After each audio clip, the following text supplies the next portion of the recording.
और आखिरकार आज देखा जाए तो गंदम मार्केट ने खामोशी तोड़ दी। आज गला मंडी रावलपिंडी और इस्लामाबाद में गंदम के रेट में बड़ा इजाफा देखा जा रहा है, बड़ा जंप देखा गया।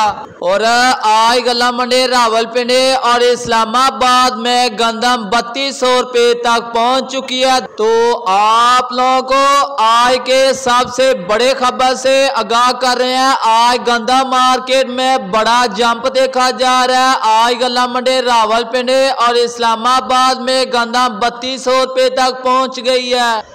और आने वाले दिनों में गंदम मार्केट में एक मजीद और बड़ा जंप देखा जाएगा। देखा जाए तो पिछले दिनों में रावलपिंडी और इस्लामाबाद में गंदम 2700 रुपये से लगा 2850 रुपये तक सेल हो रही है। आज गंदम के रेट में बड़ा इजाफा देखा जा रहा है। आज पंजाब की ओवरऑल मंडियों के अंदर देखा जाए तो गंदम मार्केट में 50 रुपये से लगा 100 रुपये और रावलपिंडी के अंदर आज बड़ा इजाफा देखा गया।